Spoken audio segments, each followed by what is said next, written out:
Assalamualaikum warahmatullahi wabarakatuh. Baiklah, perkenalkan saya Adawiyah dengan NIM 12 1204 23850, Lokal B, jurusan Hukum Tata Negara, Fakultas Syariah dan Hukum. Dan di sini saya akan menjawab pertanyaan yang telah diberikan oleh dosen dengan menjawab soal UAS yang pertama, yaitu jelaskan sistem kekerabatan, perkawinan, kewarisan, dan penyelesaian permasalahan dari masyarakat hukum adat Minang, Melayu, Jawa, Batak, dan jelaskan satu persatu. Yang pertama yaitu sistem kekerabatan di Minangkabau adalah sistem kekerabatan matrilineal yang hanya mengambil dari garis keturunan ibu saja. Jika ibu keturunan atau memiliki suku Caniago, maka anaknya juga keturunan atau suku Caniago. Dan anak tersebut dilarang menikah dengan sesama suku. Misalnya ibunya dari suku Caniago, maka anaknya juga sebagai suku Caniago. Seandainya nanti ingin menikah, pernikahan yang akan dilakukan adalah pernikahan eksogami, yaitu pernikahan yang dilakukan di luar suku. Anak tersebut dilarang menikah dengan sesama suku Caniago karena anak tersebut bersuku Caniago. Sistem kewarisan yang ada di Minangkabau merupakan simbol kebersamaan dan kebanggaan keluarga dalam sistem kekerabatan matrilineal. Yang menjawat atau menerima harta warisan ialah keturunan dari ibu karena Minangkabau berbentuk matriarkat, sehingga anak dari baris ibu yang menjadi ahli waris atau dinamakan kemenakan. Menurut Harta Pusako Rendah, dalam Minangkabau orang tua yang paling rendah atau yang paling berhak membuat wasiat adalah ibu kepada anak-anaknya, baik anak laki-laki maupun anak perempuan, dengan hak yang sama. Sedangkan harta pusako tinggi yang ada dalam Minangkabau ialah harta yang diwariskan secara turun-temurun dari generasi ke generasi menurut garis keturunan ibu kepada anak perempuannya. Penyelesaian masalah sengketa tanah ulayat di Minangkabau ialah bajanjang naik batango turun. Bajanjang naik maksudnya setiap persengketaan diselesaikan melalui sistem lembaga adat tingkat yang paling rendah, yaitu oleh mama kaum. Sistem perkawinan dan kekerabatan adat Melayu berbentuk susunan kekeluargaan adat Melayu adalah parental, yang berarti suami dan istri adalah sama baik dalam keluarga kedua belah pihak maupun berhadapan masyarakat lainnya. Struktur kekeluargaan berdasarkan pengaruh pertalian darah dapat berupa rumah tangga yang terdiri dari suami dan istri sebagai anak-anak mereka, keluarga sedarah, keluarga seketurunan sampai batas tertentu. Di daerah-daerah bekas jajahan kerajaan yang terdapat di daerah Riau, termasuk keturunan bekas raja-raja atau bangsawan yang masih menjadi identitas dirinya melalui perkawinan endogami. Sistem waris adat Melayu dalam bidang kewarisan adat, masyarakat Melayu Riau sangat menjunjung tinggi dan berpegang teguh kepada hukum Islam. Hal ini dapat dijadikan contoh sebagai tentang keberadaan berlakunya teori resepsen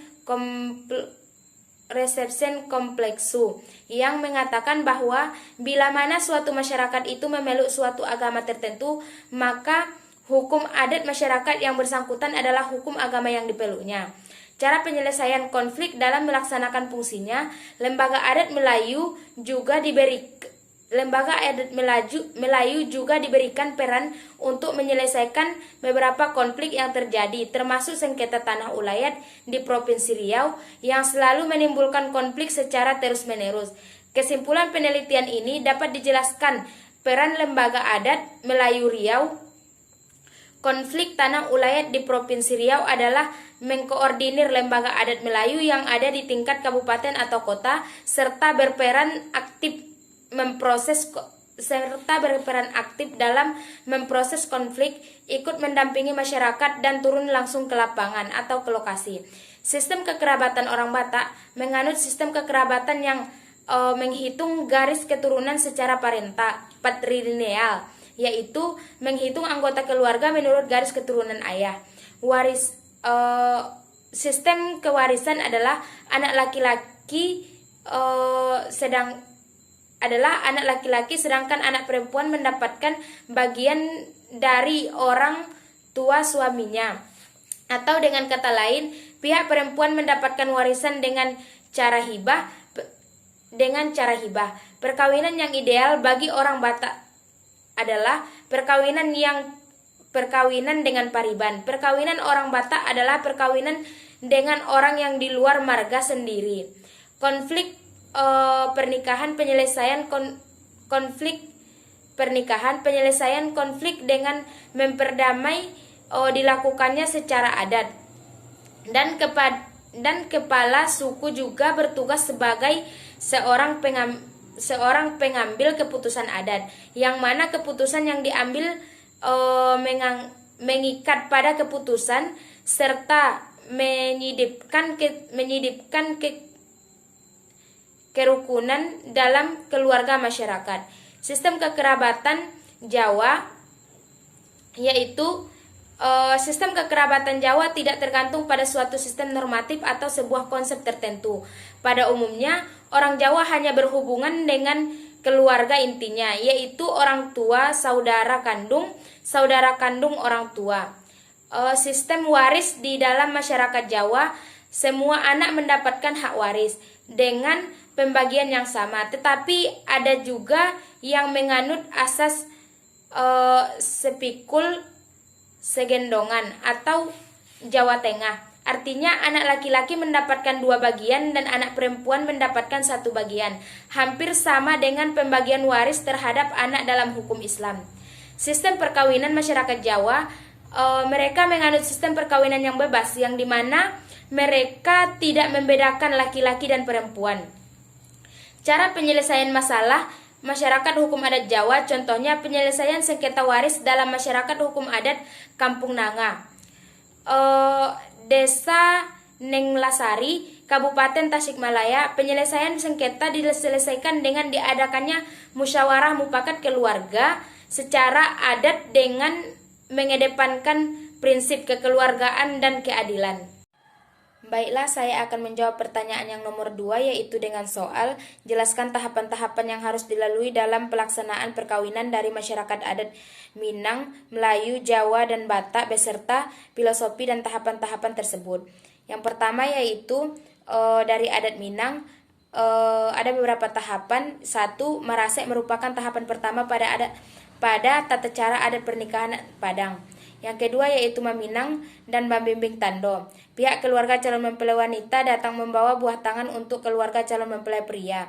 Yang ketiga Mahanta Sirih, di mana kedua mempelai meminta izin kepada kedua orang tua yang dituakan.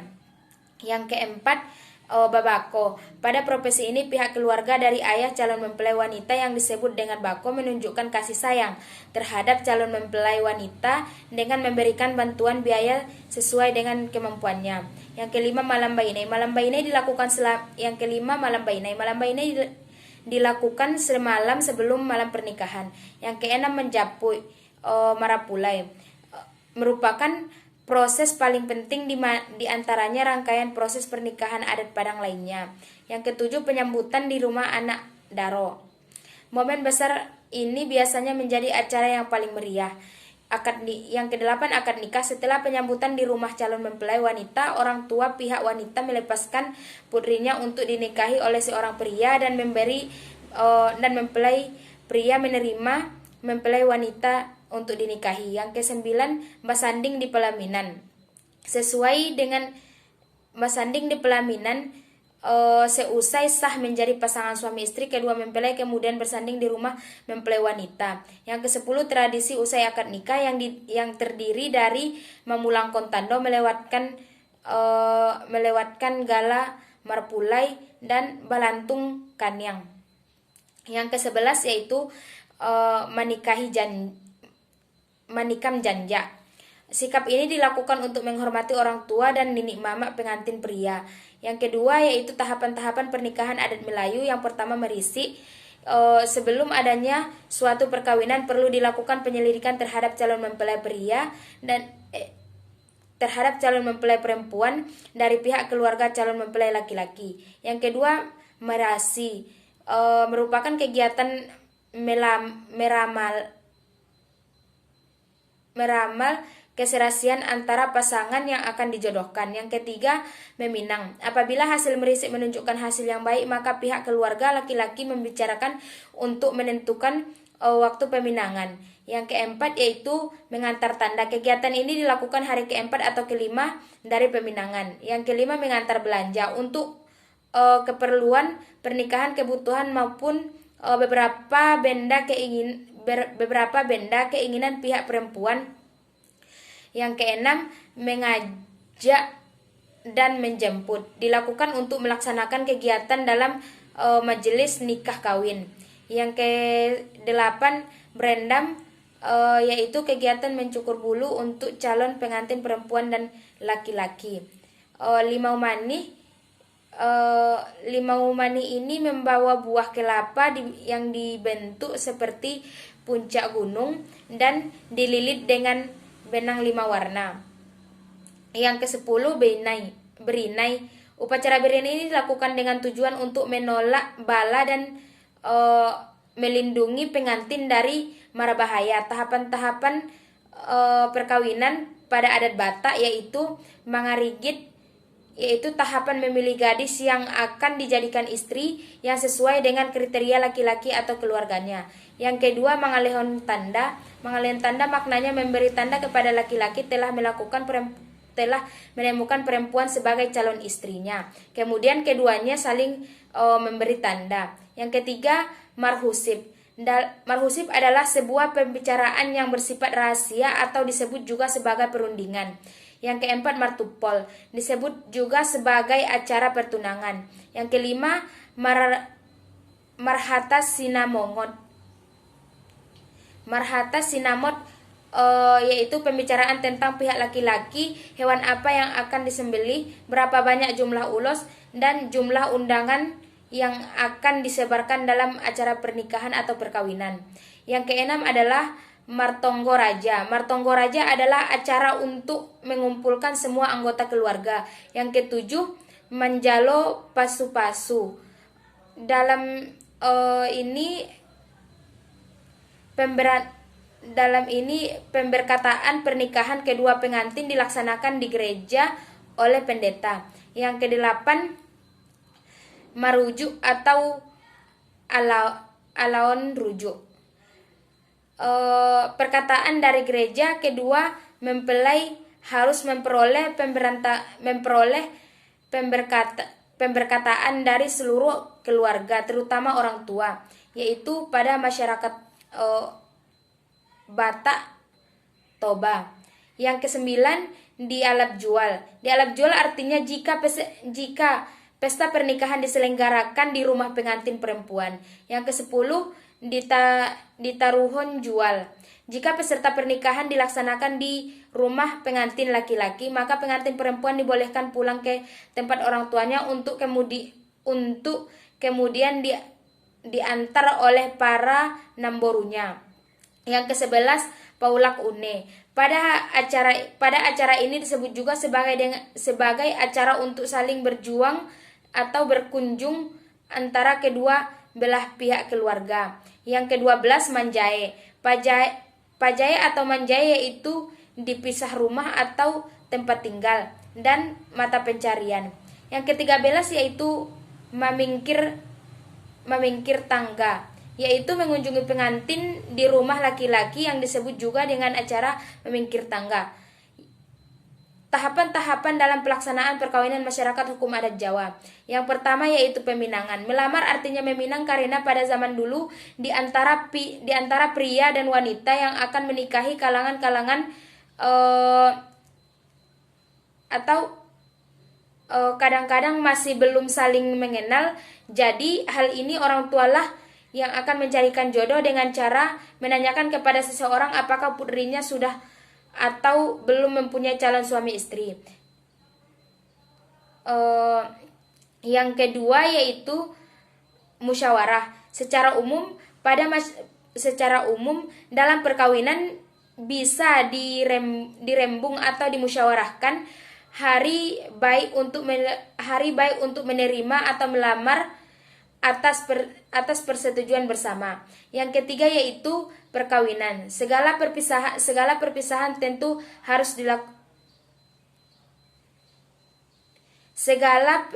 Yang ketiga yaitu perkawinan. Segala persiapan tentu harus dilakukan. Dalam pernikahan Jawa yang paling dominan pengaturan jalannya upacara pernikahan.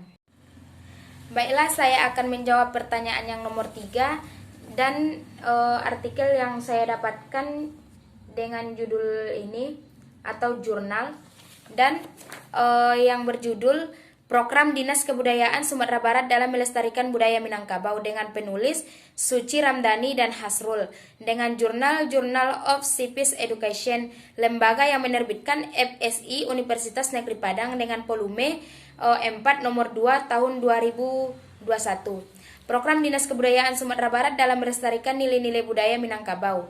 Yang pertama, program pemberdayaan dan penganutan eksistensi lembaga-lembaga adat seni dan budaya yang meliputi penguatan adat nagari, penepasan nilai-nilai adat Minangkabau bagi masyarakat dan generasi muda.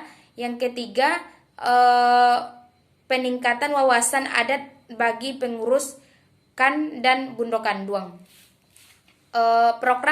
Yang kedua yaitu program pembinaan dan pengembangan pendidikan budaya yang meliputi pelestarian dan aktualisasi nilai-nilai matrilineal. Yang kedua yaitu sosialisasi pedoman pengalaman adat sabansi syarak basandi kitabullah pada kelompok masyarakat. Yang ketiga yaitu BIMTEK, penguatan nilai-nilai budaya bagi orang tua, guru, dan penggiat himpunan anak usia dini. Yang keempat yaitu sosialisasi adat Minangkabau terhadap generasi muda yang mengacu kepada ABS-SBK.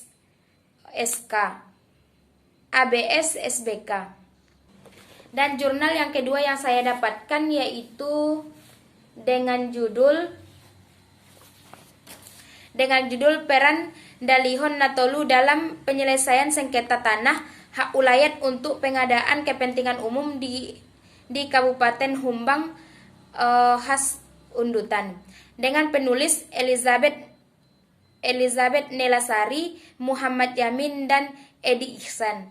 Nama jurnal dengan Hukum dan Kemasyarakatan Al-Hikmah. Lembaga yang menerbitkan yaitu Fakultas Hukum Universitas Sumatera Utara dengan volume 3 nomor 2 Juni tahun 2022. Dan saya mengambil kesimpulan dari situ. Yang pertama yaitu peran Dalihon Natolu dalam penyelesaian sengketa tanah hak ulayat adalah sebagai unsur dan motor penggerak penyelesaian sengketa masyarakat atau pihak-pihak yang menegaskan atau pihak-pihak yang merasa dirundingkan dengan adanya suatu perbuatan lembaga hukum dalam masyarakat Batak Toba, khususnya di Kabupaten Humbang Hasundutan.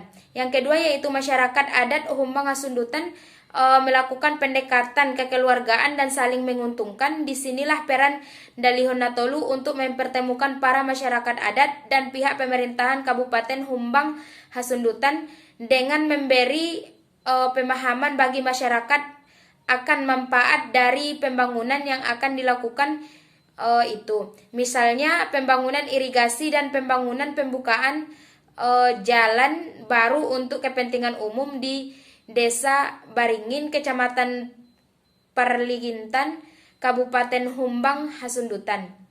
Yang ketiga yaitu sistem pemberian ganti rugi kepada masyarakat di Kabupaten Humbang Hasundutan atas tanah hak ulayat yang semula dikuasai oleh masyarakat adat sebagai adanya penyelesaian sengketa dan dilakukannya untuk kepentingan umum di Kabupaten Humbang Hasundutan.